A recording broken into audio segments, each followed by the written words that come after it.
अस्सलाम वालेकुम। आवाज़ आ रही है आपको?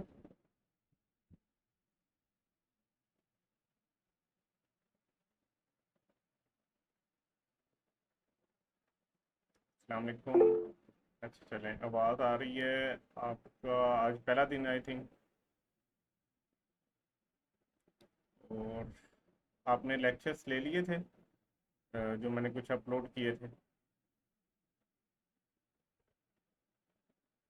अच्छा चलें, अब हम जो है ना अपना एक चैप्टर स्टार्ट किया हुआ है हमने, जिसका नाम है इनकम फ्रॉम अदर सोर्सेज। ठीक है।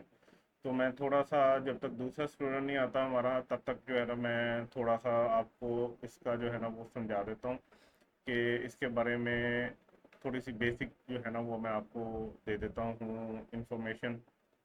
हमारा जो इनकम टैक्स है ना, आप जब सबसे पहले वाला हमारा चैप्टर जो है उसके लेक्चर सारे कंप्लीट कर लेंगे तो आपको समझ आ जाएगी कि डिफरेंट सोर्स होती है जहाँ से कोई भी इंसान या कोई भी पर्सन जो है ना वो इनकम कमा रहा हो। ठीक है। तो उन सोर्स को हमारा जो इनकम टैक्स ऑर्डिनेंस है वो कहता है कि आप उसको इनकम के हेड्स कहोगे। तो एक इनकम का हेड है इनकम फ्रॉम सैलरी। ठीक है। अगर कोई बंदा सैलरी की इनकम कमा रहा है तो वो इस हेड के अंदर जो है अपनी इनकम के ऊपर टैक्स देगा। फिर एक है इनकम फ्रॉम बिजनेस। ठीक है।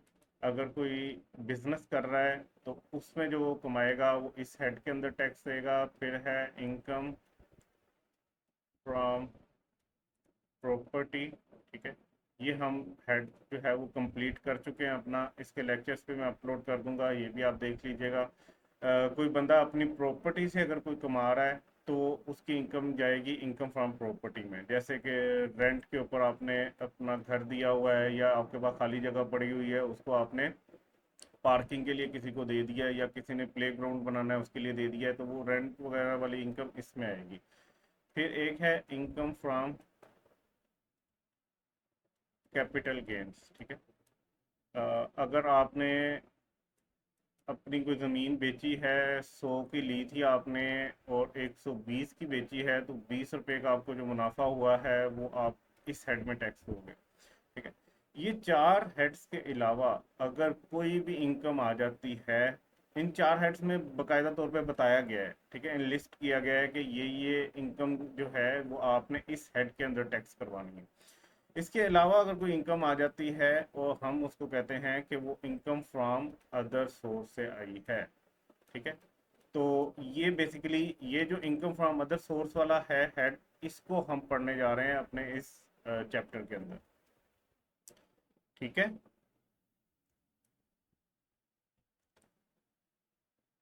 सही है, ये बेसिक समझ आ गया थोड़ा सा आपको कॉन्सेप्ट?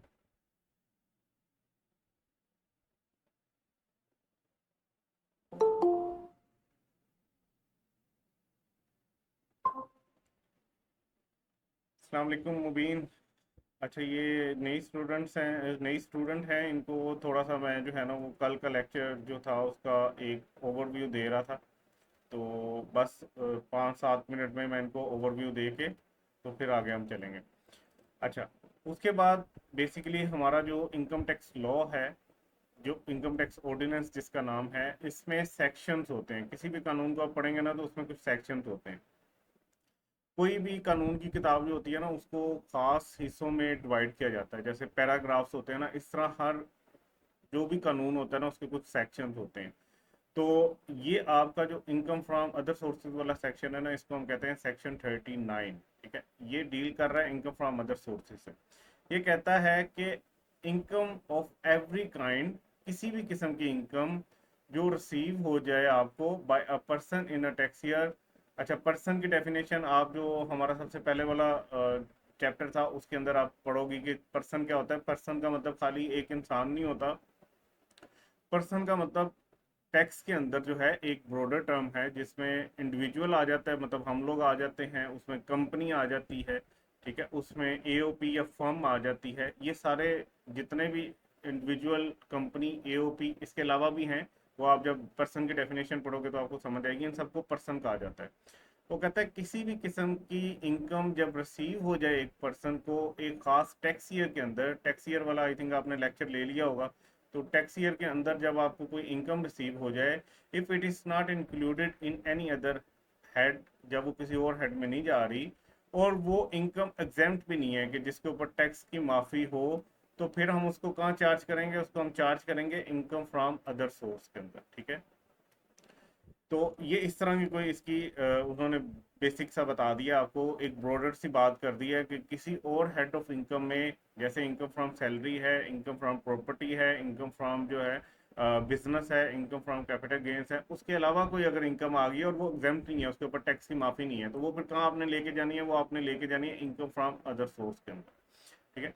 बट इसके अंदर इंक्लूडिंग का वर्ड यूज करके उन्होंने कह दिया लेकिन सारी इनकम ऐसी उधर जाएगी, लेकिन कुछ खास इनकम है जिसके बारे में ये सेक्शन खुद बता रहा है कि भाई इनको जब भी आपके सामने आए तो उठा के इसको इनकम फ्रॉम अदर सोर्स में आपने डाल देना है, ठीक है। अब ये जो ऊपर बात लिखी है इसी को हमने सम अप कर लिया कि क्राइटेरिया क्या है जिसके मुताबिक हमने किसी भी इनकम को इनकम फ्रॉम अदर सोर्स में कैटेगराइज करना है। वो ये है कि it must be income as per definition of income, के डेफिनेशन की गई है कि इनकम होती क्या है, तो उसके मुताबिक कोई भी अगर इनकम है तो उसको आपने लेके जाना है, ठीक है। और भी आगे नीचे क्राइटेरियाज भी हैं, वो भी पढ़ते हैं। इसका मतलब ये है कि अगर किसी ने दूसरे को लोन दिया है तो वो लोन बेसिकली इनकम नहीं है, वो तो एक कर्जा है, उसको उठा के ना इधर ले जाना, ठीक है। उधार किसी ने दिया है तो उसको उठा के नहीं लेके जाना, उसके लिए भी एक क्राइटेरिया है कि कब उधार को आप इनकम बनाओगे, वो भी इंशाल्लाह आज हम डिस्कस करेंगे। बट इनकम होना जरूरी है, इनकम होगी तो तभी उसके ऊपर टैक्स लगेगा, क्योंकि हम पढ़ रहे हैं इनकम टैक्स, ठीक है। उसके बाद it is not chargeable under any other head, जो किसी और हेड में, जो भी हमने 5 हेड्स गिने उनमें से 4 किसी और में वो फॉल नहीं करता, तो वो इनकम फ्रॉम अदर सोर्स में आएगा। It is not exempt from tax, इसके ऊपर टैक्स की माफ़ी नहीं है कि टैक्स वाले कहेंगे यार ये वाली जो इनकम होगी ना इसको हम माफ़ करते हैं। जैसे एग्रीकल्चर इनकम है, पाकिस्तान में ये है कि इनकम टैक्स लॉ जो है, इनकम टैक्स ऑर्डिनेंस जो है, वो एग्रीकल्चर की इनकम के ऊपर अप्लाई ही नहीं होता, ठीक है। It does not fall under final tax रजीम, ये एक खास रजीम है जिसके ऊपर जितना टैक्स आपका कट जाता है उसी को फाइनल समझा जाता है। ये भी आप जब पहले वाला चैप्टर कंप्लीट कर लेंगे, जो चैप्टर 4 है हमारा बेसिक कॉन्सेप्ट्स वाला, उसमें ये मैंने समझाया हुआ है, ठीक है। फिर हमने कहा कि अब ये वो लिस्ट है जो जिसका जिक्र यहाँ पे हो रहा था ना, कि कुछ खास इनकम्स हैं जिनको इंक्लूडिंग का वर्ड यूज करके हमने बता दिया कि ये इनकम्स आपने सीधी सीधी इनकम फ्रॉम अदर सोर्स में लेके जानी है।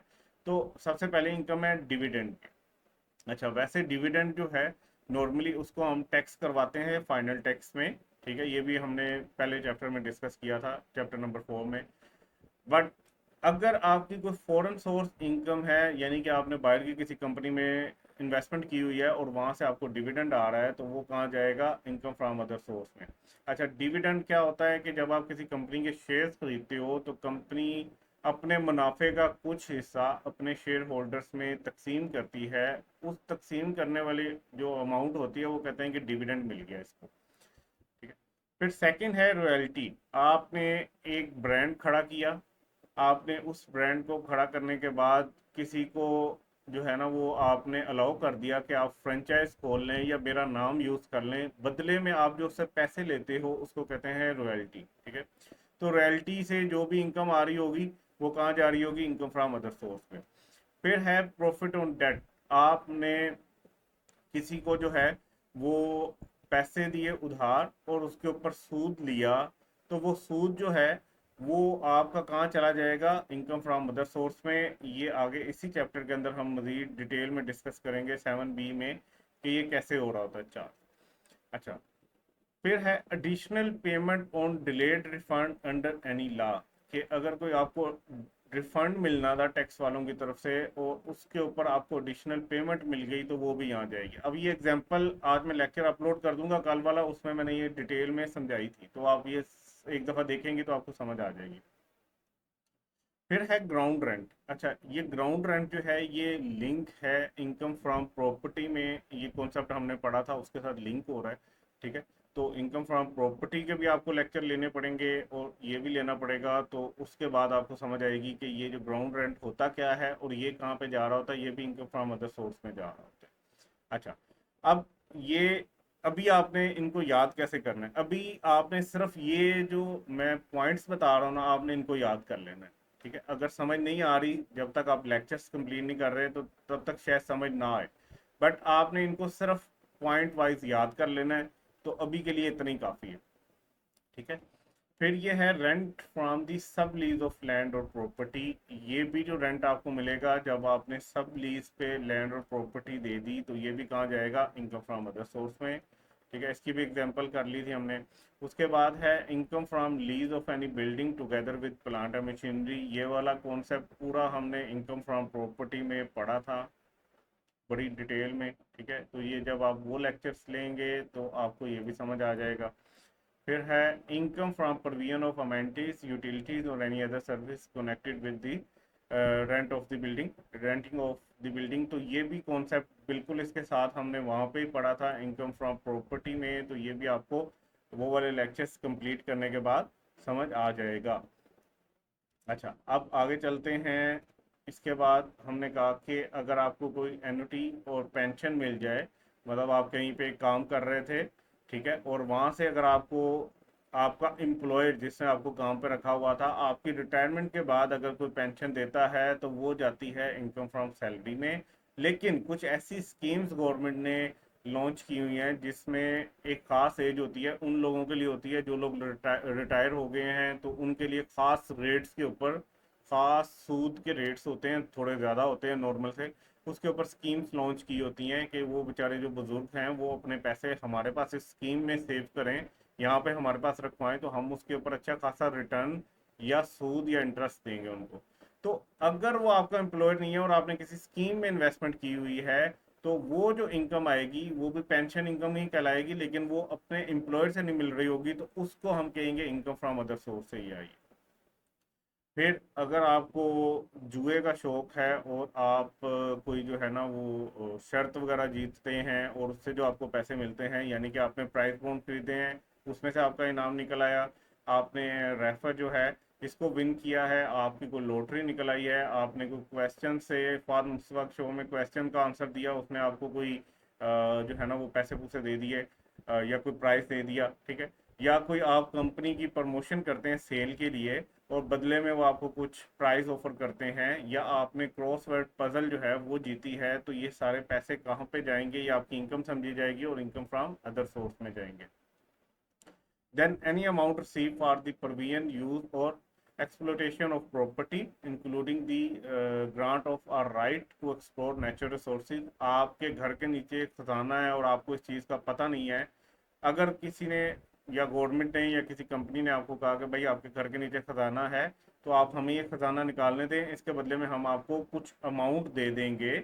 तो ये अमाउंट क्या समझी जाएगी? ये अमाउंट आपकी इनकम समझी जाएगी और इस इनकम को हम कहाँ पे टैक्स करवाएंगे? इनकम फ्रॉम अदर सोर्स में।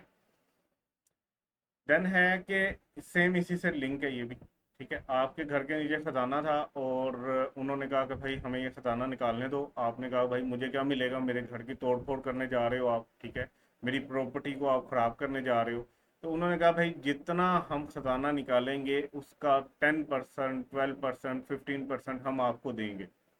तो वो जो आपको से कि सोना उन्होंने दिया है, उसकी जो मार्केट में वैल्यू है, अगर आप उसको बेचने जाएं तो मार्केट में वो कितने का बिकता है, उस वैल्यू को भी आपने अपनी इनकम का हिस्सा समझना है। अगर वो आपको जो है ना वो बेनिफिट दे रहे हैं इन फॉर्म ऑफ काइंड या किसी भी सूरत में अदर देन कैश। ऊपर वाला पॉइंट था जिसमें आपको पैसे मिल रहे थे, यहाँ पे आपको वो चीज़ मिल रही है जो आपके प्रॉपर्टी में से उन्होंने एक्सट्रैक्ट की है, तो उसकी मार्केट वैल्यू भी आपने इनकम फ्रॉम अदर सोर्स में ऐड करनी है। ठीक है, तो आज हमने ये यहाँ से शुरू करना था। ठीक है, तो यहाँ तक कोई क्वेश्चन है आपके तो पूछ लो। मुबीन आप भी पूछ लो, आप भी पूछ लो। आपका नाम नहीं मुझे नज़र आ रहा, कालमी नूरे। ठीक है, तो नूरे आप भी पूछ लो और मुबीन आप भी पूछ लो, कोई क्वेश्चन है तो।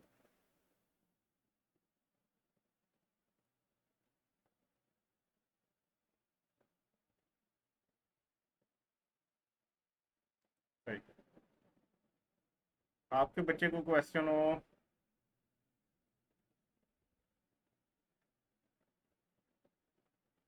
अच्छा, समझ तो नहीं आई होगी, इतनी जल्दी तो नहीं समझ आनी, आपने पहले लेक्चर सारे लेने हैं फिर समझ आएगी। लेकिन ये है कि थोड़ा बहुत अगर गुजारे लायक हो गया है, आपको थोड़ा सा कॉन्सेप्ट क्लियर हो गया है, तो अब से जो हम पढ़ेंगे शायद वो आप पिक करते रहो। बाकी इस चैप्टर का एक ही पहले लेक्चर हुआ है, ठीक है, वो मैं अपलोड कर दूंगा इंशाल्लाह आज। तो वो लेक्चर आपने सबसे पहले ले लेना है, ताकि इस चैप्टर को जब हम कंटिन्यू करें तो आपको समझ आता रहे कि ये हो क्या रहा है। ठीक है, फिर उसके बाद आपने वो पहले वाले लेक्चर्स कंप्लीट करने हैं, इनकम फ्रॉम प्रॉपर्टी वाले कंप्लीट करने हैं, तो इंशाल्लाह फिर हम एक ही स्टेज पे आ जाएंगे। अच्छा, आज हमने पढ़ना था कि अगर कोई अमाउंट रिसीव हो एक पर्सन को, ठीक है, as consideration for vacating the possession of a building. एक बिल्डिंग में वो बैठा हुआ है, ठीक है, और उस बिल्डिंग को खाली करवाने के लिए, वेकेट का मतलब होता है खाली करवाना, उसको कोई खाली करवाना चाहता है या कोई उसका खास पार्ट खाली करवाना चाहता है, वो 3 कमरों के घर में बैठा हुआ है, एक कमरा से कोई खाली करवाना चाह रहा है, उसके बदले में अगर कोई उसको अमाउंट मिले, तो उसको भी हम क्या करेंगे, इनकम फ्रॉम अदर सोर्स समझेंगे। फॉर एग्जाम्पल, ये जो बंदा है, ये वाला, इसका नाम है मिस्टर रिच मैन, ठीक है, ये बहुत अमीर बंदा है।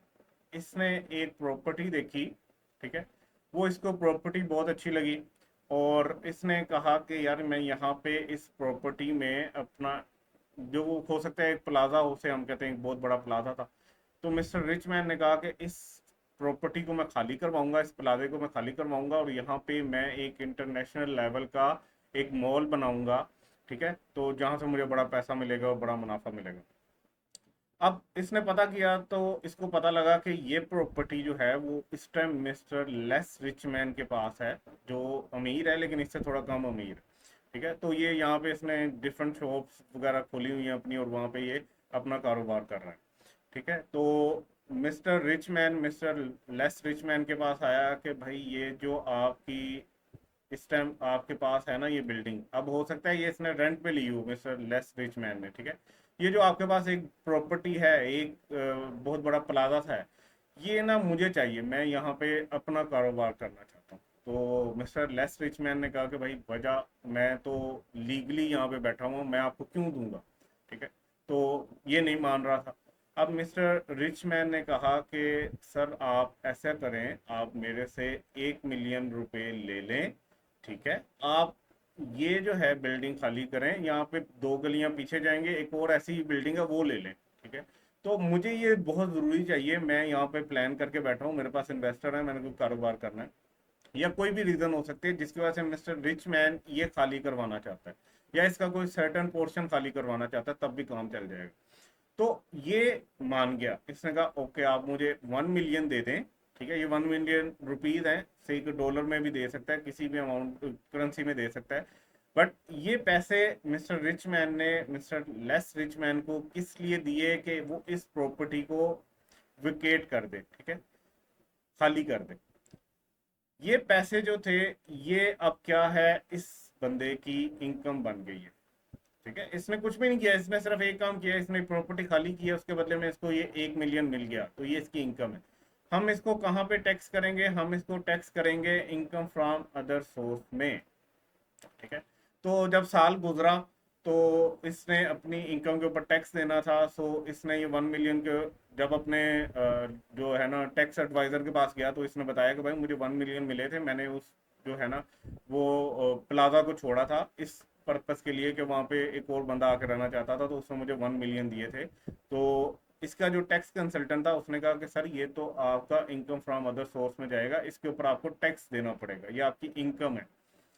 तो इसने कहा ठीक है चलो टैक्स दे देते हैं। फिर इसके माइंड में आया कि यार ये आज से कुछ साल पहले जब ये प्लाजा मैंने देखा था, जब ये मॉल मैंने देखा था, तो ये मॉल किसी और के पास था, वो उसका नाम था mister very less rich man, ठीक है, ये वो बैठा हुआ था यहाँ पे, तो मैंने उसे कहा था कि भाई इसको खाली करो, मैं यहाँ पे अपनी शॉप चलाना चाहता हूँ, तो उसने मेरे से भी पैसे लिए थे, तो उसने मेरे से पैसे लिए थे 5 लाख, तो उसका मैं क्या करूँ, ठीक है। तो इसका जो टैक्स एडवाइजर था उसने कहा सर बिल्कुल आपने सही टाइम पे बताया है, आपको जो अब पैसे मिले हैं ना इसके ऊपर तो टैक्स लगेगा, लेकिन हमारा इनकम टैक्स ऑर्डिनेंस आपको एक जो है वो इसमें जो है ना वो बेनिफिट ये देगा कि उसमें से आप ये वाले लेस कर लीजिएगा, जो आपने पहले किसी को दिए थे वेकेट करने के लिए। तो अब आपको जो है ना वो टैक्स कितने का पड़ेगा, वो टैक्स पड़ेगा 1 मिलियन लेस 5 लाख, तो आपको वो पड़ गया 5 लाख। अच्छा, अब mister rich less rich man ने कहा कि सर अब ये इतनी ज़्यादा अमाउंट बन गई है, एक साथ मैं इसके ऊपर टैक्स दूंगा या इसके ऊपर भी कोई मुझे गवर्नमेंट ने बेनिफिट दिया? तो उन्होंने, उसका जो टैक्स कंसल्टेंट है उसने कहा बिल्कुल दिया है। आपने इस 5 लाख के ऊपर सारे का सारा टैक्स एक बार नहीं देना, इसको 10 सालों पे डिवाइड करके आपने इसके ऊपर टैक्स देना है, ठीक है? मतलब आप इसको 10 10 पे डिवाइड करोगे तो 50,000 हर साल आपकी इनकम में ऐड हुआ करेगा। किस हेड में? इनकम फ्रॉम अदर सोर्स में, ठीक है? और उसके ऊपर आपने टैक्स देना, ठीक है? अब जरा इसको पढ़ते हैं, इस अपने सेक्शन को। ये कहता है any amount received by a person as consideration for vacating the possession of property, कोई भी अमाउंट जो मिले किसी भी बंदे को या किसी भी पर्सन को, ठीक है, किस पर्पस के लिए? कि वो अपनी प्रॉपर्टी की पोजेशन को खाली कर दे, जो उसने कब्जा किया हुआ है प्रॉपर्टी पे उसको खाली कर दे। और पार्ट देयर ऑफ, मतलब या तो वो सारी की सारी बिल्डिंग खाली कर दे या उसका कोई खास हिस्सा जो है पार्ट देयर ऑफ उसको खाली कर दे, तो ये इनकम बन गई उसकी। बट इसके आगे एक और वो आगे लिखता है कि reduce by any amount paid by the person to acquire the possession of building और part thereof shall be chargeable under the head income from other sources. वो कहता है कि जो आपने पैसे लिए हैं वो आपकी इनकम है, उसको रिड्यूस कर दो किस अमाउंट से? जो कभी आपने पे की हो उसी पोजेशन को लेने के लिए, ठीक है? तो वो कहाँ पे चला जाएगा? इनकम फ्रॉम अदर सोर्स में। In the tax year in which it was received, उस साल जिस साल आपने वो पैसे रिसीव किए, जैसे ये 1 मिलियन उसने रिसीव किया जिस साल, एंड द फॉलोइंग 9 ईयर्स, मतलब ये साल और अगले 9 साल आपने इक्वल प्रोपोर्शन पे उसके ऊपर टैक्स देना है, बराबर अमाउंट के ऊपर उस पर टैक्स देना है। मतलब टोटल कितने हो गए? 10 साल। 10 सालों पे आपने उसको डिवाइड करके हर साल उसका एक खास पोर्शन, इक्वल पोर्शन ही बनेगा, वो आपने टैक्स देना है। जैसे डेप्रिसिएशन के केस में हम स्ट्रेट लाइन डेप्रिसिएशन कर रहे होते हैं, इसी तरह वो आपको कह रहा है कि इस 1 मिलियन को 10 हिस्सों में डिवाइड करो, हर साल इक्वल अमाउंट अपनी इनकम फ्रॉम अदर सोर्स में ऐड करो और उसके ऊपर टैक्स दे दो। इसमें कोई क्वेश्चन?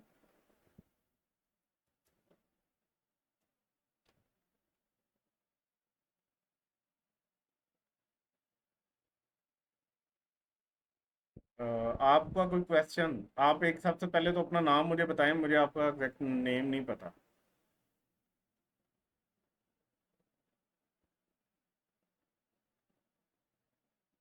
अच्छा चलें, आपको भी क्लियर है? इसमें कोई कंफ्यूजन हो तो पूछ लें आप लोग, अगर क्लियर है तो चलते हैं आगे, ठीक है? अब ये एक एग्जांपल हम डिस्कस करते हैं, ठीक है?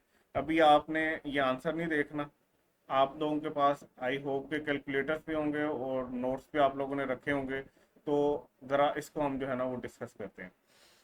Mister A has a shop in Shalam market, ठीक है? He vacated the possession of property in tax year 2010, उसने 2010 में अपनी प्रॉपर्टी को वेकेट कर दिया and received ₹6 lakh from mister B.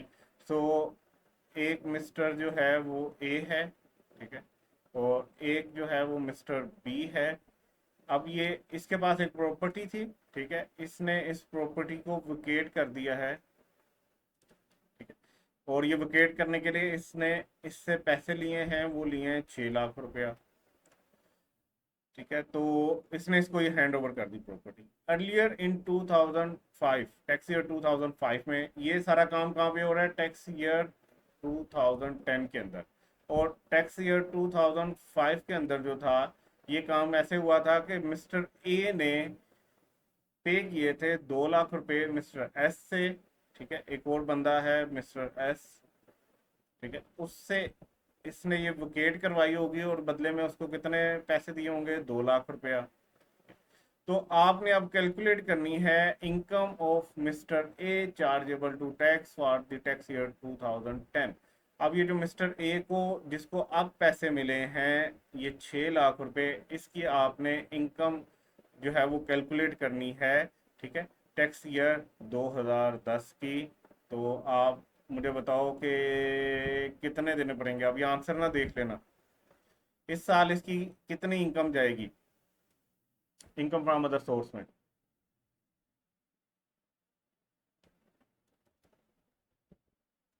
40 के। आप ही बताओ मानू।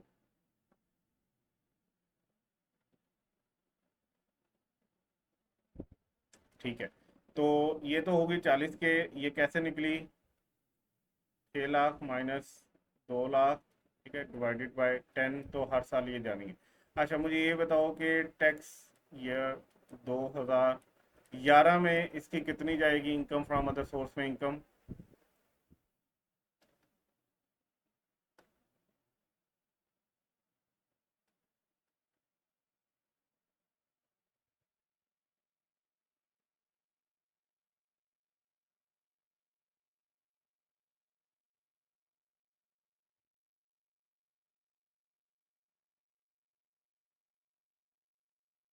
आवाज आ रही है बच्चों?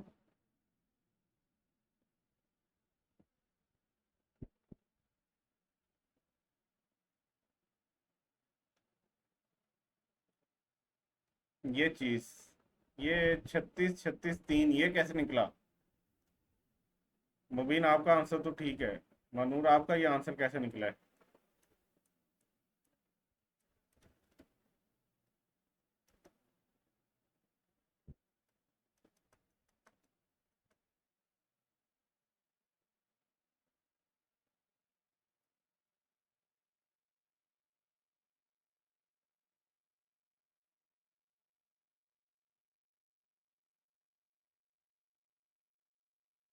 रिड्यूसिंग बैलेंस मेथड के साथ तो नहीं इसको खत्म कर रहे आप? हाँ आप तो सही कह रहे हो, 11 से क्यों डिवाइड कर रहे हो बच्चों? 11 से मुबीन आप सही कह रहे हो, आपने सही पिक किया है। मनूर आप गलत कह रहे हो ना, 11 से डिवाइड नहीं करना। हमने एक ही अमाउंट को अगले 10 साल इनकम का पार्ट बनाना है। ये जरा ये वाली वर्डिंग आपने पढ़नी है। क्या वो कहता है, अमाउंट जो होगी, amount received shall be chargeable under the head income from other source in the tax year, उस साल in which it was received, जिस साल इसको मिली है, and the following 9 tax years in equal proportion, और उससे अगले 9 सालों में सेम प्रोपोर्शन के साथ। ठीक है, मतलब ये कि आपने यहाँ पे जो वैल्यू निकाली है 40,000, तो ये अगले आपने 10 साल, मतलब इस साल और अगले 9 साल जो है आपने सेम अमाउंट जमा करवानी है। सेम अमाउंट सॉरी जमा नहीं करवानी, इनकम का पार्ट बनाना है हर साल। तो ये जरा आप देखो ना, तो अब आपकी जो इनकम थी ना वो क्या थी? वो थी 6 लाख माइनस 2 लाख, तो ये आपकी बन गई कितनी? 4 लाख। ये 4 लाख आपकी इनकम बनी थी, जिसके ऊपर आपने टैक्स देना था इनकम फ्रॉम अदर सोर्स के अंदर। लेकिन आपको एक फेवर दे दिया गया कि यार आप ये 4 लाख के ऊपर एक दफा टैक्स ना दो, आप इसको डिवाइड करो 10 10 के ऊपर, और हर साल 40 40 हजार रुपया टैक्स दो, तो 10 सालों में ये 4 लाख के ऊपर आप सारा टैक्स दे दोगे। ठीक है, तो रिड्यूसिंग बैलेंस मेथड नहीं है, स्ट्रेट लाइन मेथड है। ठीक है, और ये 11 पे डिवाइड नहीं होना, 10 पे होना है। आसान सी प्रोविजन है कि जब भी ये केस आएगा, आपने उसके ऊपर जो आपकी इनकम बन रही है, उस इनकम के ऊपर आपने कितना टैक्स देना है हर साल, मतलब उसको 10 पे डिवाइड कर लो, हर साल सेम अमाउंट के ऊपर इक्वल प्रोपोर्शन के साथ आपने टैक्स देना है अगले पूरे 10 साल। ठीक है, उस साल और अगले 9 साल, टोटल 10 साल। ठीक हो गया? क्लियर हो गया? अच्छा अब ये तो आसान सा क्वेश्चन था। अब मुझे ये बताओ कि हम, ये जो मिस्टर एस था, ये वाला मिस्टर एस का, मिस्टर इस क्वेश्चन को एक दफा दोबारा पढ़ लेना। मिस्टर एस की आप टैक्स ईयर 2005 की मुझे बताओ कि इनकम फ्रॉम अदर सोर्स क्या है। इसको एक दफा अच्छे से पढ़ लो एग्जाम्पल को, इसको समझ के उसके बाद आपने मुझे बताना। 2005 की इनकम बतानी है आपने मिस्टर एस की, इस क्वेश्चन के अंदर जो मिस्टर एस लिखा हुआ है। नहीं मुबीन, आपने क्वेश्चन पूरा नहीं सही से पढ़ा। मिस्टर एस, एस एस को कितने पैसे मिले हैं उस पर गौर करो। ये तो मिस्टर ए को, हाँ आप सही कह रहे हो, इसकी थी 2 लाख रुपए। लेकिन 2005 में सारे के सारे 2 लाख पे तो नहीं ना उसने टैक्स देना, इसको वो करेगा 10 पे डिवाइड और 20,000 पे टैक्स देगा 2005 में।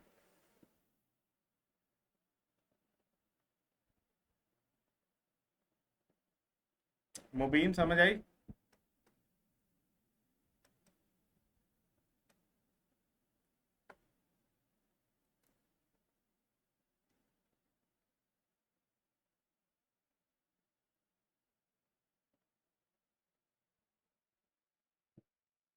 नहीं नहीं, 2005 का पूछा था, 2005 का, क्योंकि मिस्टर एस से रिलेटेड इनकम ही उसकी जो थी वो 2005 में आई थी ना।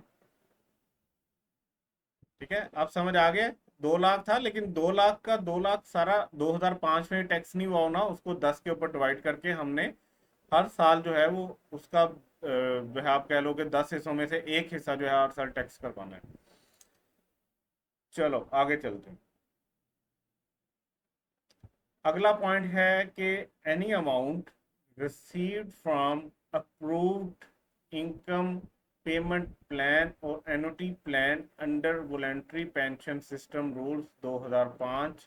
तो अभी आपने इस पॉइंट को सिंपल जो है वो इसी तरह पढ़ के याद कर लेना है कि अगर कोई क्वेश्चन में आए कि एनी अमाउंट रिसीव हुई है, कोई भी अमाउंट रिसीव हुई है from approved pension payment plan से या एनुटी प्लान से, किसके अंदर, under voluntary pension system rules 2005, तो इसको हमने कहाँ पे ले जाना है, इनकम फ्रॉम अदर सोर्स में लेके जाना है। इसको हम फर्दर डिटेल में डिस्कस करेंगे चैप्टर 6 के अंदर, ठीक है। बट अभी आपने इसको सिंपल इतना ही रखना है। अगर आपको खाली ये भी समझ आ जाता है तो इससे भी आप जो है वो सॉल्व कर सकते हो कोई भी क्वेश्चन, कि कोई भी अमाउंट अगर मिले अप्रूव्ड इनकम पेमेंट प्लान से या एनुटी प्लान से, जो कि प्लान बना हुआ हो वॉलेंट्री पेंशन सिस्टम रूल्स के मुताबिक। 2005 में एक रूल्स आए थे वॉलेंट्री पेंशन सिस्टम रूल्स, इसके मुताबिक अगर आपको कोई अप्रूव्ड पेमेंट मिल रही है अप्रूव्ड इनकम पेमेंट प्लान से या एनुटी प्लान से, कोई भी अमाउंट रिसीव हो रही है, तो वो कहाँ जाएगी, इनकम फ्रॉम अदर सोर्स में। ठीक है, तो सिंपल इसको इतना याद रखना, डिटेल में ये वाले आगे हम चैप्टर 6 में जब करेंगे तब पढ़ेंगे। नेक्स्ट पॉइंट है कि एनी अमाउंट, अब जरा गौर करना है, एनी अमाउंट और fair market value of any property, ठीक है, रिसीव विदाउट कंसिडरेशन। लॉ पढ़ा है आप लोगों ने? ठीक है, लॉ पढ़ लिया आप लोगों ने, थोड़ा बहुत पढ़ा है लॉ। वहां पे एक कंसिडरेशन का वर्ड होता है, अगर नहीं भी पढ़ा तो मैं आपको बता देता हूँ। कंसिडरेशन क्या होती है कि जब आप किसी को कोई चीज दे रहे होते हो ना, ठीक है, फॉर एग्जाम्पल आपके पास एक गाड़ी है, आप वो किसी को बेच रहे हो, जब आप गाड़ी बेचोगे तो बदले में आपको वो कुछ पैसे देगा।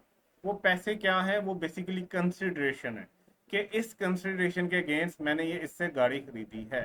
ठीक है, तो जब भी आप शॉप पे जाओगे, कहीं पे खाना खाने जाते हो, उसके लिए जब भी आपको कोई चीज़ परचेज करनी है, उसके अगेंस्ट आपने कोई ना कोई कंसिडरेशन देनी होती है। ठीक है, तो वो कंसिडरेशन आप देते हो तो तभी आपको कोई चीज़ मिलती है। बट यहाँ पे वो कहता है कि अगर किसी ने आपको पैसे दे दिए, एनी अमाउंट, या कोई चीज़ दे दी है, ठीक है, उसकी फेयर वैल्यू मार्केट की बात हो रही है, इसको बाद में समझते हैं।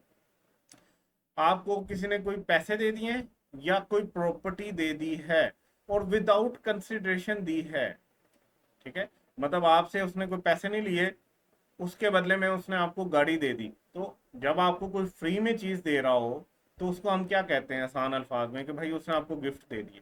ठीक है, तो गिफ्ट की बात हो रही है। ठीक है, अगर आपको कोई गिफ्ट दे दे, ठीक है, या गिफ्ट पैसों की सूरत में दे दे, अमाउंट का मतलब यह है पैसों की सूरत में दे दे, या आपको प्रॉपर्टी की सूरत में दे दे। अगर पैसों की सूरत में दी है तो वो जितने पैसे आपको मिले हैं विदाउट एनी कंसिडरेशन, जो आपके हक नहीं बनता था लेकिन आपको मिल गया, पैसे वो मिल गए, तो वो गिफ्ट के तौर पे मिले होंगे। ठीक है, तो जब भी आपको कोई पैसे मिले तो आपने उसको क्या करना है, चुप करके उसको इनकम फ्रॉम अदर सोर्स में डाल लेना है। अभी तक की बात जितनी हमने पढ़ी है, अभी तक की बात के मुताबिक वो कहता है कि एनी अमाउंट अगर आपको मिले विदाउट कंसिडरेशन और रिसीव्ड एज गिफ्ट, तो उसको आपने क्या करना है, अपनी इनकम फ्रॉम अदर सोर्स में ऐड कर लेना है। फॉर एग्जाम्पल आपको आपके पेरेंट्स को पैसे दें, तो इस प्रोविजन के मुताबिक अभी तक हमने जितनी पढ़ी है, तो वो सारी की सारी आपकी विदाउट कंसिडरेशन है। मतलब जाहिर सी बात है, वो आपको, आप लोग को इतना अच्छा काम तो करोगे कि नहीं, उसके बदले में आपको पैसे दें, तो वो आपको एक किस्म का विदाउट कंसिडरेशन, कोई काम किए बगैर आपको पैसे दे रहे हैं या गिफ्ट के तौर पे पैसे दे रहे हैं, तो ये आपकी इनकम फ्रॉम अदर सोर्स में जाते हैं। या आपको आपके जो है ना वो एक अंकल थे, उन्होंने आपको जो है वो बाइक लेके दे दी, तो विदाउट कंसिडरेशन, उसके बदले में आपसे पैसे नहीं लिए, तो वो एक किस्म का गिफ्ट है आपका, या विदाउट कंसिडरेशन आपको वो प्रॉपर्टी या कोई भी चीज़ मिल गई है, तो उसको आपने क्या करना है, उसकी फेयर मार्केट वैल्यू लेनी है कि आजकल मार्केट में कितने की बिक रही है। तो जो फेयर मार्केट वैल्यू है उस प्रॉपर्टी की, वो आपने ऐड कर लेनी है अपनी इनकम फ्रॉम अदर सोर्स में। एक दफ़ा दोबारा सम अप कर देता हूँ। आपको कोई गिफ्ट में पैसे दे दे, ठीक है, या कोई चीज दे दे। अब पैसे तो आपको पता है ना कि इतने पैसे आ गए, उसको तो आप उठा के इनकम फ्रॉम अदर सोर्स में डाल सकते हो। लेकिन अगर कोई प्रॉपर्टी दे दी, किसी ने आपको घर गिफ्ट कर दिया, किसी ने आपको लैपटॉप गिफ्ट कर दिया, किसी ने आपको मोबाइल गिफ्ट कर दिया, किसी ने आपको बाइक गिफ्ट कर दी, इसकी वैल्यू होनी चाहिए ना अगर आपने इनकम फ्रॉम अदर सोर्स में डालना है।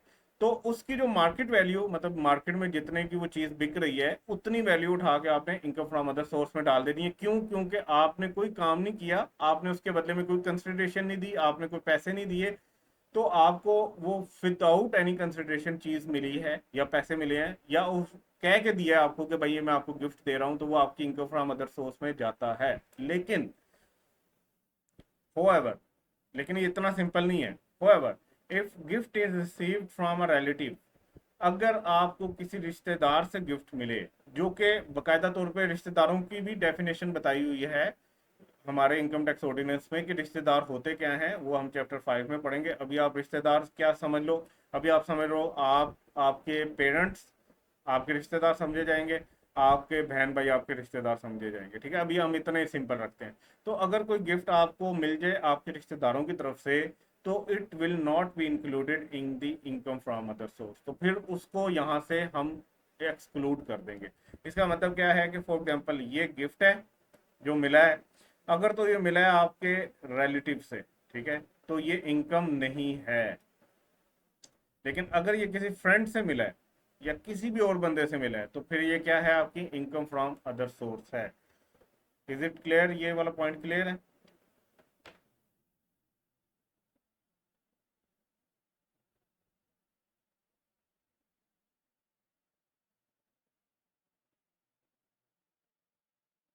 मानूर, आपको ये पॉइंट क्लियर है?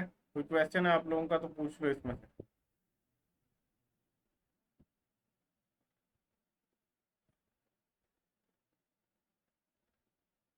ओके, फिर आगे चलते हैं। ये एक एग्जांपल करते हैं। इस एग्जांपल के मुताबिक मिस्टर कामरान ने रिसीव किए फॉलोइंग गिफ्ट्स ऑन 1 सितंबर 2010 को, ठीक है। अब जो गिफ्ट उसको पहला मिला है वो मिला है ज्वेलरी का, और वो उसने कहाँ से रिसीव किया है, कामरान ने वो अपने दोस्त से रिसीव किया है, ठीक है। तो ज्वेलरी मिली है अपने दोस्त से मिली है, पेंटिंग मिली है किससे मिली है, अपनी बहन से मिली है, ठीक है। ये दो गिफ्ट मिले हैं। अब मुझे बताओ इसमें से इनकम फ्रॉम अदर सोर्स में कौन सा गिफ्ट जाएगा, ज्वेलरी या पेंटिंग?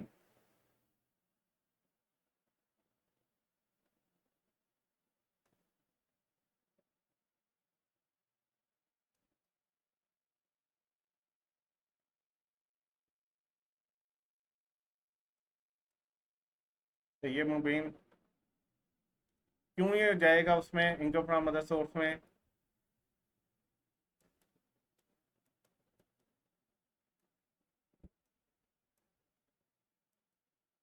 हाँ, मतलब इसका बेहतरीन आंसर ये होता कि ये रिसीव नहीं हुआ रिलेटिव से, ठीक है। रिलेटिव से नहीं रिसीव हुआ तो ये किधर जाएगा, आपके इनकम फ्रॉम अदर सोर्स में जाएगा, ठीक है। अब ज्वेलरी किस, मतलब ज्वेलरी उठा के सोना तो नहीं आप दे सकते ना, सोने को तो नहीं आप इनकम टैक्स डिपार्टमेंट वालों को दे सकते, या ये नहीं कह सकते कि ये लो सोना, इसके ऊपर टैक्स कैलकुलेट कर लो। तो हमें उसकी फेयर वैल्यू जाननी पड़ेगी कि वो ज्वेलरी जो गिफ्ट मिली है वो मार्केट में कितने की है। तो से कि वो मार्केट में है 2.5 लाख की, और जो पेंटिंग आपको आपकी सिस्टर ने दी है जो कि आपकी रिलेटिव है, ठीक है, उसकी मार्केट वैल्यू है, फेयर वैल्यू है, मार्केट में वो बिक रही है 3 लाख की। तो अब ज़रा हम इनकम फ्रॉम अदर सोर्स में जाते हैं। तो इनकम फ्रॉम अदर सोर्स में आपका जो फ्रेंड से गिफ्ट आया है ज्वेलरी का, वो तो टैक्स होगा, ठीक है, और जो सिस्टर से आया है वो टैक्स नहीं होगा। तो आपकी जो टैक्सेबल इनकम है वो कितनी बन गई, 2,50,000, ठीक है। क्लियर?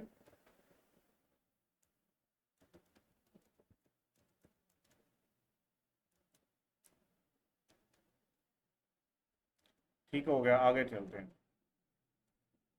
अच्छा, आगे एक और है पॉइंट, वो कहता है income rising to the share holders. Share holders कौन होते हैं? जिनका किसी कंपनी के अंदर शेयर होता है, उनको कोई इनकम अगर आ जाए, राइज हो जाए from the issuance of bonus shares. ठीक है, बोनस शेयर इशू हो रहे थे, उस इशुएंस के दौरान अगर उनको कोई पैसे मिल जाएं तो वो भी कहाँ जाएंगे? इनकम फ्रॉम अदर सोर्स में।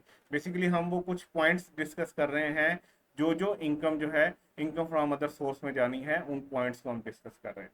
ठीक है, तो बस आपने इसको भी सिंपल रखना है, और ये याद रख लेना है कि अगर किसी क्वेश्चन में आता है कि एक कोई खास इनकम राइज हुई है, किस वजह से राइज हुई है? On issuance of bonus share, और किसको मिली है? शेयर होल्डर्स को। तो वो इनकम उसकी कहाँ पे जाएगी? इनकम फ्रॉम अदर सोर्स में। ठीक है, नेक्स्ट चलते हैं। अच्छा, अब ये वाली थोड़ी सी ट्रिकी है, इसको ज़रा ना एक ही दफ़ा मैं आपको पढ़ाऊंगा, और आसान अल्फाज में इसको करने की कोशिश करेंगे। हमने अभी पीछे ना गिफ्ट वाला पढ़ा है, ठीक है, जिसके अंदर हमने गिफ्ट का कहा कि अगर आपको कोई गिफ्ट मिलता है, अगर तो वो अपने रिलेटिव से मिल गया, ठीक है, से आपको कोई बाइक मिल गई, मोबाइल मिल गया, कोई टेबल मिल गया, कोई चेयर मिल गई, कोई भी चीज़ मिल गई जो विदाउट एनी कंसिडरेशन या गिफ्ट के तौर पे मिला है, तो हमने दो चीज़ें देखनी है। नंबर वन, हमने देखना है कि क्या वो रिलेटिव से मिल रहा है, ठीक है, और या क्या वो नॉन रिलेटिव से मिल रहा है। अगर तो वो रिलेटिव से मिल रहा है तो बस ठीक है, फिर आपको उसके ऊपर टैक्स नहीं देना। अगर वो आपका रिलेटिव नहीं है और वो आपको गिफ्ट दे रहा है, तो फिर आपको उसके ऊपर टैक्स देना है, और वो किस हेड में जाएगा? इनकम फ्रॉम अदर सोर्स में जाएगा। ठीक है, अगर कोई चीज़ है तो उसकी fair market value income from other source में लेके जानी है। अब उसी पॉइंट को थोड़ा सा कम्प्लेक्स किया जा रहा है। कम्प्लेक्स इस तरह किया जा रहा है कि ये जो वहां पे एक वर्ड था ना अमाउंट का, अब ये सिर्फ अमाउंट की बात हो रही है, मतलब अब ये किसी चीज की बात नहीं हो रही, किसी प्रॉपर्टी की बात नहीं हो रही, अब पैसों की बात होने लगी। ठीक है, any amount received as loan, यानी कर्जा, एडवांस, आपको जो एडवांस मिल रहा होता है, deposit for insurance of share या गिफ्ट। ठीक है, ये एक, दो, तीन, चार, इन चार सूरतों में अगर आपको कोई पैसे मिल रहे हो, अभी हम चलो इसको भी छोड़ते हैं, इसको भी छोड़ते हैं, हम गिफ्ट की बात करते हैं क्योंकि हमने गिफ्ट पढ़ा हुआ था। ठीक है, तो हम गिफ्ट समझ लेते हैं इसको सिंपल रखने के लिए। अगर कोई आपको पैसे मिल रहे हैं गिफ्ट की सूरत में, by a person in a tax year from another, एक बंदे को मिल रहा है गिफ्ट पैसों की सूरत में किसी दूसरे बंदे से एक खास टैक्स ईयर के अंदर। अच्छा, अब ये वाला पॉइंट अभी छोड़ दो, ठीक है, इसको सिंपल रखने के लिए, अदरवाइज आपको ये बिल्कुल समझ नहीं आनी जितना ये मुश्किल लिखा हुआ है। सिंपल रखते हुए, अगर आपको गिफ्ट मिल रहा है किसी दूसरे बंदे से एक टैक्स ईयर के अंदर, ठीक है, तो वो होना चाहिए a cross cheque drawn on a bank. Cross cheque की सूरत में, ये क्रॉस चेक क्या होता है ये भी मैं बताता हूँ आपको, या बैंकिंग चैनल के थ्रू मिलना चाहिए from hold person holding a NTN। ठीक है, अब यहाँ तक हमने बात समझ ली, अब इसको रखते हैं साइड पे, और हम जो है ना वो आगे चलते हैं। तो ये भाई साहब हैं, ठीक है, ये भाई साहब जो हैं ये हर साल अपनी इनकम टैक्स रिटर्न जमा करवाते हैं, ठीक है, सबमिट करते हैं, मतलब ये टैक्स देने वाले बंदे हैं। ठीक है, तो अगर ये भाई साहब अपना टैक्स देते हैं, तो जैसे आपने कोई सब्सक्रिप्शन ली होती है, या कोई भी आपने लॉगिन बनाया होता है फेसबुक का या किसी भी सोशल मीडिया अकाउंट का, तो आपके पास ना कोई एक नंबर होता है, या आपके पास एक लॉगिन होता है।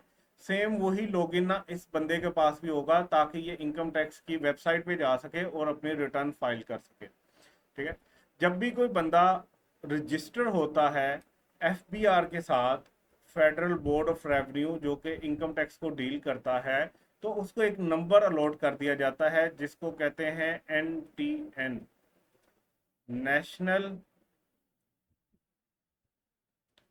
Tax number. ठीक है, ये नेशनल टैक्स नंबर होता है। ठीक है, जिसके पास ये NTN होगा, उसका मतलब क्या है कि वो बंदा जो है वो अपनी इनकम टैक्स रिटर्न जमा करवा रहा है, उसने अपने आप को रजिस्टर किया हुआ है FBR के साथ, वो टैक्स दे रहा है। ठीक है, सो अगर तो उस बंदे ने NTN है, तो जिसके पास NTN होता है ना उसको हम कहते हैं NTN होल्डर। ठीक है, तो अगर वो NTN होल्डिंग रखता है तो उसने अगर किसी को गिफ्ट देना है पैसों की सूरत में, तो वो कैसे देगा? वो क्रॉस चेक के थ्रू देगा या अदर बैंकिंग चैनल के थ्रू देगा। क्रॉस चेक क्या होता है? चेक देखा है कभी आप लोगों ने, बैंक का चेक?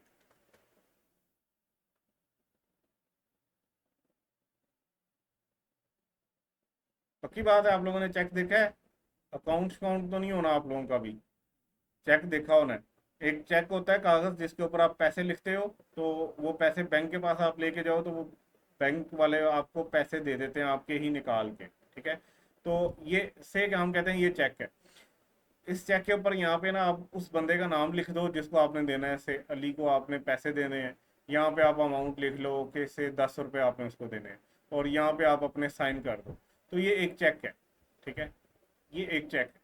अगर आप चाहते हो कि ये पैसे सिर्फ अली को ही मिलें और कोई बंदा ये चेक लेके जाए तो उसको पैसे ना मिलें, तो आप यहाँ पे अली का नाम लिखोगे और इसको यूं करके क्रॉस कर दोगे, तो बैंक वाले के पास जब ये जाएगा तो उसको समझ आ जाएगी कि ये सिर्फ अली के अकाउंट में जमा होने हैं 10 रुपये, ठीक है? किसी और को नहीं दे सकते 10 रुपये। तो अगर आप NTN होल्डर हो और आप किसी को गिफ्ट देना चाह रहे हो तो आप कैसे दोगे? आप क्रॉस चेक के थ्रू दोगे, ठीक है? या अदर बैंकिंग चैनल्स के थ्रू दोगे, आप मोबाइल ऐप के थ्रू दे सकते हो, ठीक है? आप ऑनलाइन जमा करवा सकते हो, या बहुत से डिफरेंट मीन्स है। मतलब आपके पास अगर आप किसी को गिफ्ट देना चाहते हो तो इजाज़त क्या है? वो इजाज़त ये है कि अगर आप NTN होल्डर हो तो आप कैसे गिफ्ट दोगे पैसों की सूरत में? या तो क्रॉस चेक बना दो उसे, या बैंकिंग चैनल के थ्रू दे दो, ठीक है? अगर आप ये वाली हरकत नहीं करोगे तो जितने भी आपने उसको पैसे दिए होंगे, जिस बंदे ने गिफ्ट लिया है, वो उसकी इनकम में ऐड कर दिए जाएंगे। वो गिफ्ट उसकी इनकम फ्रॉम अदर सोर्स में चला जाएगा। आसान। मैं एक बंदा हूँ, ठीक है? मुझे किसी ने पैसे देने हैं गिफ्ट के तौर पे, तो मैं पहले उससे क्या पूछूंगा? मैं कहूँगा भाई बात सुनो, पैसे तो मुझे दे रहे हो, तुम्हारी बड़ी मेहरबानी, गिफ्ट दे रहे हो, बट मुझे ये बताओ क्या तुम्हारे पास NTN है? वो कहेगा यस मेरे पास NTN है। तो मैं उसे कहूंगा कि भाई ये पैसे तुमने मुझे क्रॉस चेक के थ्रू देने हैं या बैंकिंग चैनल के थ्रू देने हैं? मुझे अपनी ऐप से ट्रांसफर कर दो, या किसी भी बैंकिंग मीन के थ्रू ATM में जाके मेरे अकाउंट में ट्रांसफर कर दो, जैसे भी करना है, लेकिन बैंकिंग चैनल के थ्रू देना या क्रॉस चेक के थ्रू देना। तो इसके पीछे रीजन क्या है? क्योंकि अगर मैं NTN वाले बंदे से इन दो ऑप्शन के अलावा किसी और तरह ले लूंगा, फॉर एग्जांपल मैं उससे कैश ही पकड़ लेता, मैं कैश ले लेता उससे, तो ये कैश FBR वालों ने कहना था, इनकम टैक्स वालों ने कहना था कि ये कैश क्योंकि NTN होल्डर बंदे से आपने लिया है और आपको ये गिफ्ट के तौर पे मिला है, और उसने आपको क्रॉस चेक भी नहीं दिया ना अदर बैंकिंग चैनल मीन के थ्रू दिया, तो ये कैश आपकी इनकम फ्रॉम अदर सोर्स में चला जाएगा और मुझे इसके ऊपर टैक्स देना पड़ जाएगा। लेकिन मैं टैक्स से बच सकता था। कैसे बच सकता था? कि अगर मैं उससे क्या करता, क्रॉस चेक में ले लेता या बैंकिंग चैनल के थ्रू ले लेता। क्लियर?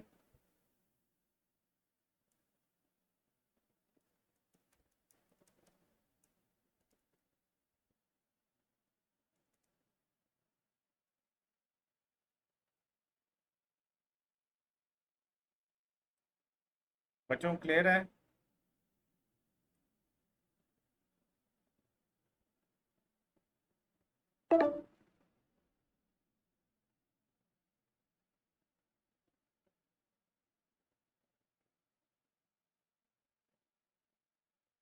अच्छा, प्रॉपर्टी तो देखो ना, प्रॉपर्टी अगर हो तो प्रॉपर्टी तो चेक की सूरत में दी नहीं ना जा सकती। प्रॉपर्टी तो वैसे ही आप उसको चाबियां पकड़ा दोगे, उसके नाम कागज कुगज कर दोगे, मतलब आप अपनी ओनरशिप जो होगी वो उसके नाम ट्रांसफर कर दोगे। ये बात हो रही है खास करके पैसों के बारे में, ठीक है? पैसों के सीन में ये करना है कि अगर आपको गिफ्ट मिल रहा है तो आपने क्या करना है, देखना है कि अगला बंदा जो है, तो आपने देखना है कि अगर अगले बंदे का NTN है तो फिर आपने उसे कहना है या तो भाई मुझे क्रॉस चेक के थ्रू दे दो या किसी बैंकिंग चैनल के थ्रू दे दो, अदरवाइज ये मेरी इनकम का पार्ट बन जाएगा, ठीक है? अच्छा, और अगर कोई ऐसा बंदा हो जिसके पास NTN ना हो, ठीक है? फॉर एग्जांपल ये जिस बंदे ने आपको पहले गिफ्ट किया वो NTN वाला था, उसकी सैलरी आती थी, सैलरी के ऊपर टैक्स करता था, सो उसने अपने आप को रजिस्टर करवाया हुआ था FBR के साथ। तो उस सूरत में तो क्या है कि वो क्रॉस चेक के थ्रू भी दे सकता है या बैंकिंग चैनल के थ्रू भी दे सकता है। लेकिन जैसे कि आपकी कोई दादी अम्मा हो या कोई ऐसा शख्स हो जिसकी कोई इनकम नहीं है, जिसने अपने आप को एफबीआर के साथ रजिस्टर नहीं करवाया, जिसके पास एनटीएन नहीं है, वो कैसे देगा? अगर तो वो क्रॉस चेक के थ्रू देगा तो ठीक है, अगर क्रॉस चेक के थ्रू नहीं देता, वो बैंकिंग चैनल भी यूज करता है, मतलब अपनी ऐप के थ्रू ट्रांसफर कर देता है या कैश में दे देता है, तो वो क्या होगा? वो आपका इनकम फ्रॉम अदर सोर्स समझा जाएगा। अब जरा दोबारा समझो आप लोग। आपको किसी ने पैसे दिए, ठीक है, अभी हम सिर्फ गिफ्ट की बात कर रहे हैं, वैसे वहां पे 4 पॉइंट लिखे हुए हैं, हमने अभी गिफ्ट की बात की। आपको कहीं से गिफ्ट आया, तो आपको गिफ्ट जो मिला है, वो गिफ्ट किसने दिया? वो एनटीएन होल्डर ने दिया, ठीक है, पैसों की सूरत में बात हो रही है, पैसों की सूरत में, ठीक है।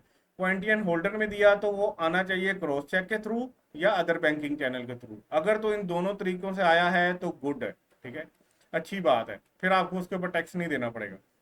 अगर इन दोनों सूरतों के अलावा आया है, जैसे कैश में आ गया, तो फिर बैड है, ठीक है, फिर आपको उसके ऊपर टैक्स देना पड़ेगा। अच्छा, अब एक और बंदा है जिसने आपको गिफ्ट दिया और उसके पास एनटीएन नहीं है, तो फिर वो आना चाहिए सिर्फ क्रॉस चेक के थ्रू। अगर तो क्रॉस चेक के थ्रू आया है तो गुड है, ठीक है, आपको टैक्स नहीं देना पड़ेगा। अगर उसने किसी और बैंकिंग चैनल के थ्रू भी दिया या कैश की सूरत में भी दिया तो बैड है, फिर आपको टैक्स देना पड़ेगा। सो एनटीएन होल्डर वाले के पास दो ऑप्शन है, अगर आप उससे पैसे लोगे इन दो ऑप्शन के थ्रू तो आपको टैक्स नहीं देना पड़ेगा। और जिसके पास एनटीएन नहीं है उसके पास सिर्फ एक ऑप्शन है, वो आपको सिर्फ क्रॉस चेक के थ्रू दे सकता है। अगर वो इसके अलावा देता है तो फिर क्या है? फिर मसला है, फिर आपको उसके ऊपर टैक्स देना पड़ेगा। क्लियर बच्चों?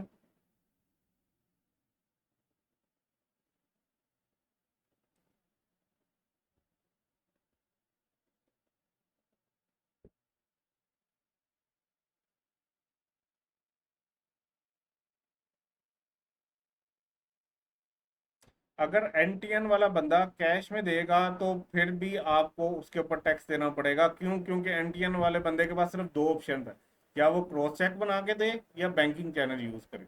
अगर वो आपको कैश में दे रहा है तो फिर मसला है, ठीक है। और जो नॉन एनटीएन होल्डर है उसने तो देना ही क्रॉस चेक के थ्रू। अगर वो कैश में देता है या आपको अदर बैंकिंग चैनल के थ्रू देता है तो टैक्स है। अच्छा, ये टैक्स उस पर नहीं लग रहा जो आपको गिफ्ट दे रहा है, ये उस पर लग रहा है जिसको गिफ्ट मिला है, ठीक है, ये भी याद रखना है।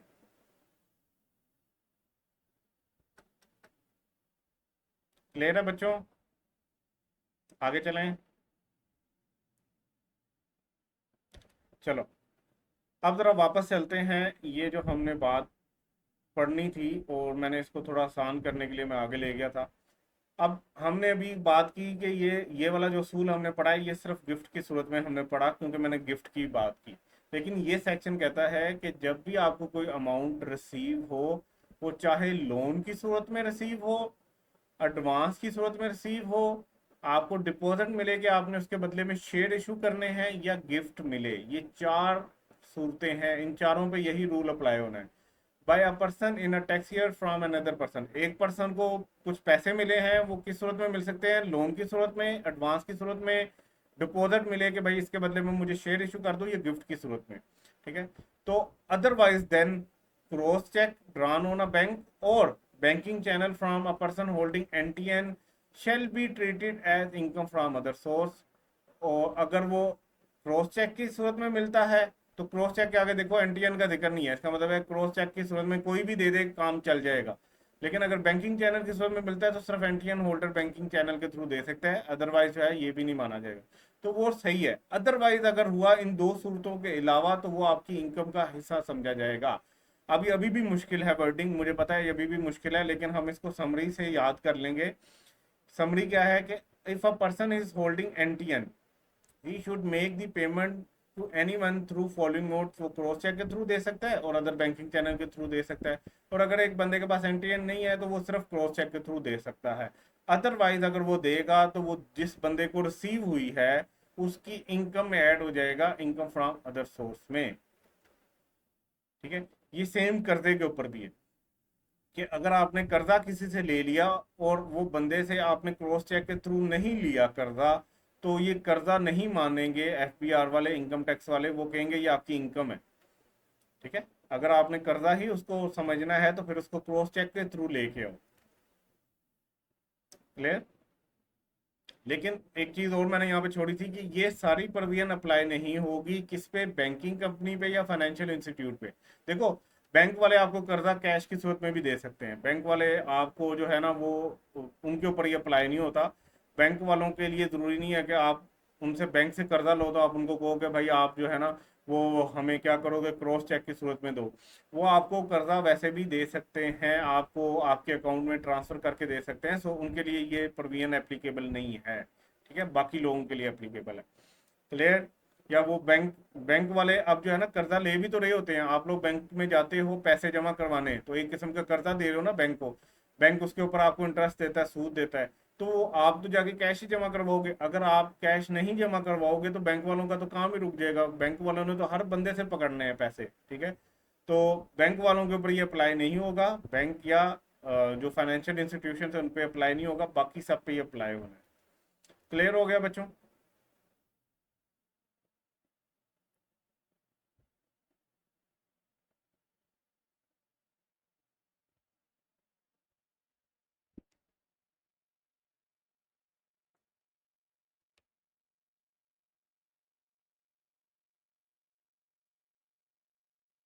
ओके, चलो एग्जाम्पल करते हैं फिर। छोटी छोटी एग्जाम्पल्स हैं, ये देख लेते हैं। Mister Asif has obtained following amount which are examples of income from other source। Loan लिया है, किससे लिया है? ग्रैंड मदर से, इन कैश। लोन लिया है कैश की सूरत में, किससे? ग्रैंड मदर से। तो ये उसकी इनकम फ्रॉम अदर सोर्स बनेगा। और क्यों बनेगा? इस वजह से बनेगा कि वो जिस मर्जी से भी ले रहा हो, लेकिन उसने ले किस सूरत में लिया है? कैश की सूरत में। सो ये इनकम फ्रॉम अदर सोर्स है। ठीक है, गुड। सही है मुबीन, बिल्कुल सही कह रहे हो आप। दूसरा है loan receive from uncle not having NTN. Uncle से लोन लिया है जिनके पास एनटीएन नहीं है, through online transfer. Is it income from other source या नहीं है इनकम?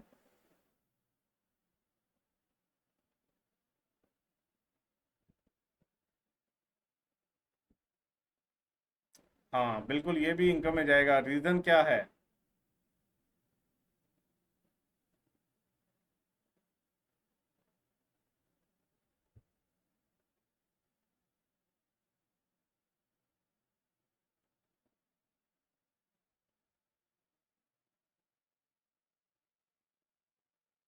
रीजन क्या है मुबीन, क्यों ये इनकम में चला गया है?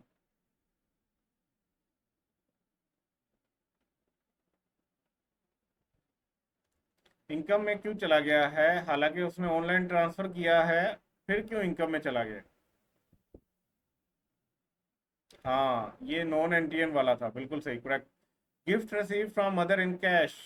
मदर से कैश में गिफ्ट रिसीव हो गया है। तो कैश में तो नहीं लेना था ना भाई आपने। ठीक है, आपने अपनी मदर से जब भी गिफ्ट लेना हो तो उन्हें कहना है क्रॉस चेक के थ्रू दें। ठीक है, नहीं तो मुझे टैक्स लग जाएगा। आपको वैसे नहीं लगेगा क्योंकि आपने तो टैक्स देने नहीं है, आपकी इनकम में नहीं है टैक्स वाले। अदरवाइज जो है वो क्रॉस चेक के थ्रू लेना है। सेकंड एग्जांपल, गोगा चने वाला जो है, उसका जो ओनर है गोगा चने वाले का, ये लाहौरियों को पता होगा गोगा चने वाला कौन है। ठीक है, उसने रिसीव किया फॉलोइंग अमाउंट। उसने लोन लिया है 20,000। ठीक है, इन कैश फ्रॉम शीता लस्सी वाले से। ठीक है, इसने गोगा चने वाले ने लोन लिया है कितने का? 20,000 का। किससे? शीदा लस्सी वाले से। और लिया किस सूरत में है? कैश में है। और ये जो शीदा लस्सी वाले था, इसका एनटीएन भी नहीं था। ये क्या है, इनकम फ्रॉम अदर सोर्स या नहीं? ये इनकम फ्रॉम अदर सोर्स है, यस। ठीक है, ये इनकम फ्रॉम अदर सोर्स है। रीजन क्या है? एक तो उसके पास एनटीएन नहीं है, सेकंड क्या है कि इसने कैश में गिफ्ट ले लिया है। देन लोन लिया है इसने, गोगे ने, कितने का? 25,000 का। किससे लिया है? यासिर तिक्का से। और वो उसके पास एनटीएन भी है, लेकिन ले किस सूरत में लिया है? कैश में। तो एनटीएन वाले से भी कैश में नहीं लिया जा सकता। एनटीएन वाले से भी नहीं लिया जा सकता, कैश में तो लेने के ऑप्शन ही नहीं है। या तो बैंकिंग चैनल के थ्रू दे आपको, या आपको वो दे क्रॉस चेक के थ्रू। तो ये गोगा के इनकम में ऐड हो जाएंगी ये दोनों अमाउंट। फिर उसने लोन लिया 28,000 फ्रॉम केएफसी से। केएफसी के पास एनटीएन भी था और क्रॉस चेक के थ्रू लिया है। क्या ये अदर सोर्स है?